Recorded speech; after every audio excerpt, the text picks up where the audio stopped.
शायद ही बताएंगे, लेकिन मुझे लगता है देश के खिलाफ जंग लड़ने के लिए प्रेरित बच्चों को कैसे किया जा सकता है। अंबर, देखिए, सबसे पहली बात तो जिस तरह के धार्मिक जितने भी संस्थान है या मजहबी इदारों की जिनकी बात करें, ये वैसे भी हम जो भारत का संविधान है उसके उलट है, क्योंकि अंडर एज बच्चों को किसी भी तरह के स्पेशलाइज एजुकेशन हम नहीं दे सकते। लेकिन मैं मुद्दे पर आती हूँ सुचारिता, ये मुद्दा हम बहुत समय से उठा रहे हैं कि देवबंद की वेबसाइट पे इस तरह के आप शब्दों का इस्तेमाल होता है, देश विरोधी चीजें बताई जाती हैं। लेकिन मैं यहाँ पर ये कहना चाहती हूँ कि निसाई का जो उन्होंने रेफरेंस देते हुए, क्योंकि गजवा हिंद की बात, सबसे पहले तो मैं बताना चाहती हूँ कि गजवा क्या होता है। गजवा वही होता है जो कि वो इस्लामिक इन्वेजन जो प्रॉफिट की मौजूदगी में हो। अब प्रॉफिट मौजूद नहीं है तो जो गजवा हिंद की हदीसें और निसाई में मिलती है, और निसाई जितनी भी हदीसों की किताब है उनमें सबसे वीकेस्ट मानी जाती है। बुखारी है, तिरमिजी है, उनमें कहीं पे नहीं है। सिर्फ बुखारी शरीफ में हिंद को लेकर यानी हिंदुस्तान को लेकर एक हदीस है जिसमें ये कहा गया है कि हिंद से मुझे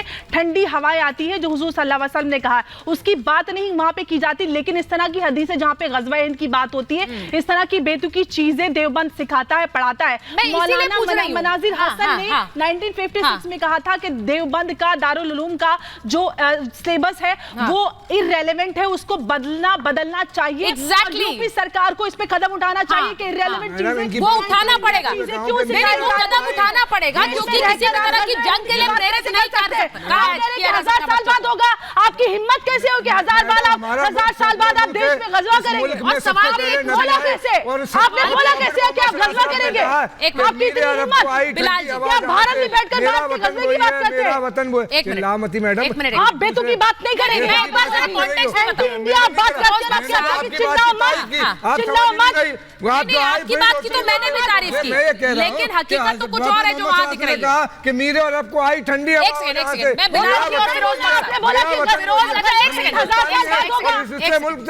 फिरोज बख्श साहब, आप तो खुद एजुकेशनिस्ट हैं, आप तो खुद शिक्षाविद हैं। बच्चों को अगर ये पूछा गया, और जो सवाल पूछा गया था दारुल उलूम से, देवबंद से, वो सवाल भी यही था कि मौजूदा समय में इसे कैसे देखा जाए, इस गजवाए हिंद की बात को मौजूदा समय में कैसे देखा जाए। उस पर जवाब आया है कि देश को इस्लामिक राष्ट्र बनाना है, इसको लेकर फतवा जारी कर दिया देवबंद ने। देखिए सुचरिता जी, मैं बहुत ही सब्र तहम्मुल के साथ बात करूंगा, चाहता हूं मेरे साथी भी जो है मेरी बात सुने, क्यों हम सब एक ही टेबल की एक ही साइड पे बैठे हुए हैं। देखिए, जब मेरे पास ये टॉपिक आया तो आई वाज शॉक्ड टू स्मिथरीन्स कि दारुल उलूम देवबंद की जानिब से कैसा फतवा आया। ये वही दारुल उलूम देवबंद है जो ये कहता है कि बकरीद के ऊपर जो गाय है उसका वध ना करो, बिरादरान वतन जो हमारे हिंदू भाई हैं उनको तकलीफ होती है। ये कैसे, ये वही दारुल उलूम देवबंद है जिसने 1916 में अफगानिस्तान में जाके काबुल में हिंदुस्तान की हुकूमत बना ली थी अंग्रेज़ों से लड़ते हुए।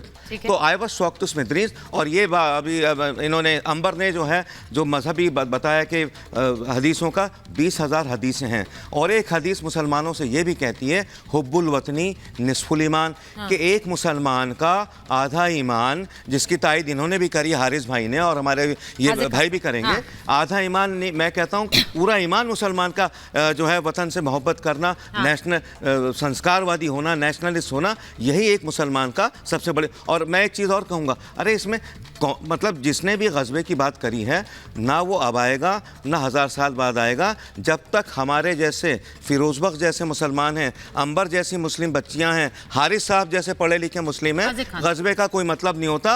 और ये सब भड़काने वाली बातें हैं ये चीज। पर फिरोज बख्श साहब, आप तो खुद एक शिक्षाविद हैं बिलाल, लेकिन जो बच्चे अभी पढ़ रहे हैं, मदरसों में जा रहे हैं, कई तो अगर मैं कहूं तो बहुत ऐसे इकोनॉमिक बैकग्राउंड से हैं जहां पर वो पढ़ाई के लिए जा रहे हैं क्योंकि उन्हें वहां शिक्षा मिल रही है, और उन्हें पढ़ाया क्या जा रहा है बिलाल, उन्हें ये पढ़ाया जा रहा है कि आपको देश को इस्लामिक राष्ट्र बनाना है। जो छोटे छोटे बच्चे वहां मदरसे में पढ़ रहे हैं, उन्हें ये बताया जा रहा है कि ये जो ये कर लेगा वो सबसे बड़ी शहादत पाएगा, ये भी बताया गया। बिल्कुल नहीं बताया गया, ये सारी बताया गया, वेबसाइट पर है भाई, कैसे नहीं बताया गया। जब देश के अंदर आज़ादी की लड़ाई से लेकर आज तक बच्चों को ये समझाया गया, मदरसों के अंदर आपको तालीम दी गई है। देश में देखिए, आप मैं बताऊंगा, 26 जनवरी 15 अगस्त पे झंडा फहराया जाता है, बड़ी शांत तरीके से सारे मदरसों के अंदर फहराया जाता है। वो अपने देश से मोहब्बत करते हैं, अपने देश के लिए जान कुर्बान करने के लिए। अगर कोई भारत देश के लिए आंख उठा के देखेगा, सबसे पहले यही लोग आएंगे। ये लोग नहीं आएंगे जो आज यहाँ पर आकर बात कर रहे हैं। बाहरी को बोला नहीं गया है, देश के लोगों को ही बताया जा रहा है, देश के बच्चों को ही बताया जा रहा है। ट्यूटर और देश के बच्चों को ही बताया जा रहा है बिलाल। देश के बच्चों को अच्छी चीजें भी बताई जा रही हैं। अगर इस तरीके का कोई गलत अल्फाज करा उसका समर्थन कौन लोग करते हैं? तो ये अच्छी चीज कहाँ से? यहाँ पर ये अच्छी चीज कहाँ से? नहीं बिलाल, इस तरह से शब्दों का इस्तेमाल मत करिए, पहली बात। दूसरी बात ये कि आप ये बताइए कि बच्चों को मदरसों में ये बात बताई ही क्यों जाए, इसको खारिज क्यों नहीं किया गया? ये क्यों नहीं कहा गया कि भाई ये मैं शैलेश तिवारी जी, हम हमेशा कहते हैं कि किसी एक धर्म का ये राष्ट्र नहीं है, हम सब मिलकर इस राष्ट्र को बनाते हैं। तो फिर ऐसी बात अगर शैक्षणिक संस्थानों में बताया जाएगा तो वो बच्चे क्या आगे चलकर सीखेंगे? उन्हें यही लगेगा कि मुझे यही करना है, मुझे इस देश को एक इस्लामिक राष्ट्र बनाना है और अगर मैं वो कर दूंगा तो मैं सबसे महान कहलाऊंगा। देखिए सुचरिता जी, जब अभी हाजी खान जी बोल रहे थे 100 साल बाद, इनके अंदर मन में एक चीज बैठा हुआ है, गजवा हिंद की जो बात चल रहा है, कहीं ना कहीं चिंगारी लगी है तभी आग लगा है, ऐसे नहीं होता। आप देखिए ग्रीन कॉरिडोर की स्थिति बनी हुई है, बांग्लादेश से लेकर के आप बिहार के कटिहार से लेकर के इस तरह सीधे आप आइएगा तो पश्चिमी उत्तर प्रदेश और उत्तराखंड के बहुत सारे ऐसे जिले हैं, आसाम हैं, इन सब जगहों पर ग्रीन कॉरिडोर बना रहा है लोग। और एक बहुत बड़े जिहाद के तौर पर लोग क्या कर रहे हैं, एक बसें भेज दिया और लोगों को यहाँ पर स्थापित कर दिया। इस तरह गजवा हिंद का ये लोग प्लान कर रहे हैं और यह नेस्तो नाबूद हो जाएगा। आज जो बच्चे पढ़ रहे हैं वह आगे चल के आतंकवादी बनेंगे, इसलिए ऐसे संस्थानों को बंद करना चाहिए और संस्थान चलाने वाले को जेल भेजना चाहिए। और किसको जिम्मेदार ठहराया जाएगा? जिम्मेदार किसे ठहराया जाएगा? आप डीएम साहब हैं, आप एसपी साहब हैं, आप ऐसी बात कर रहे हैं कि इनको बंद कर दिया। ये वो है मदारिस जिन्होंने 6.5 लाख लोगों की शहादत दी है। लाहौर से लेकर कलकत्ते तक 52,000 मौलाना पेड़ पर टके हुए थे इस देश की आजादी की। इस देश से मोहब्बत हमने किया, आपने किया। आप बता दीजिए, आप बता दीजिए, आप इतिहास की एक बात बता दीजिए, आपसे ये कहा जा सके कि ये दारुल उलूम देवबंद ने देश के खिलाफ किया। मुझे लग रहा नहीं, एक मिनट, ये सवाल हमारा मदद बना करेगा वो नहीं करेंगे।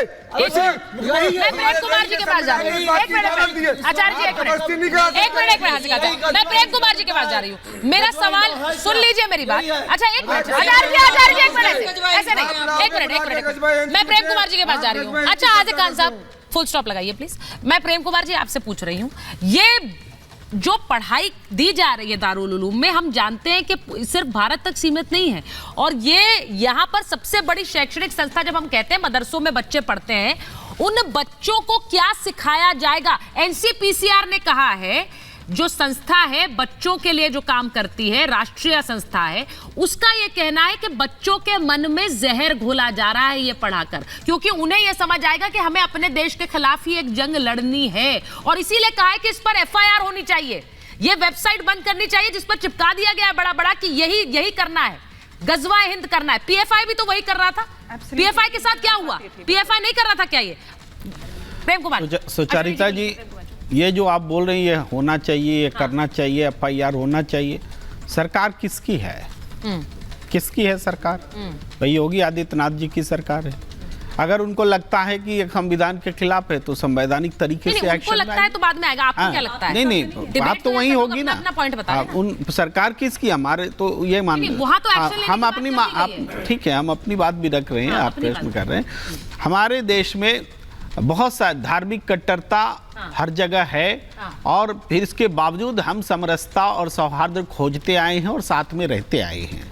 तो राज करेगा खालसा का भी तो बोला जाता है, तो क्या राज कर लेगा खालसा? क्या इसी तरह से हिंदू राष्ट्र बोला जाता है तो बन जाएगा क्या हिंदू राष्ट्र? उसी तरीके से गजवाए हिंद भी नहीं बनेगा, नहीं बनेगा। ये जब बोलेंगे हिंदू राष्ट्र बनेगा तो गजवाए हिंद का भी शोर होगा, हिंदू राष्ट्र बनेगा तो फिर आप उनसे कैसे? यही हम बताना चाहते थे, इसीलिए हमने जरा ये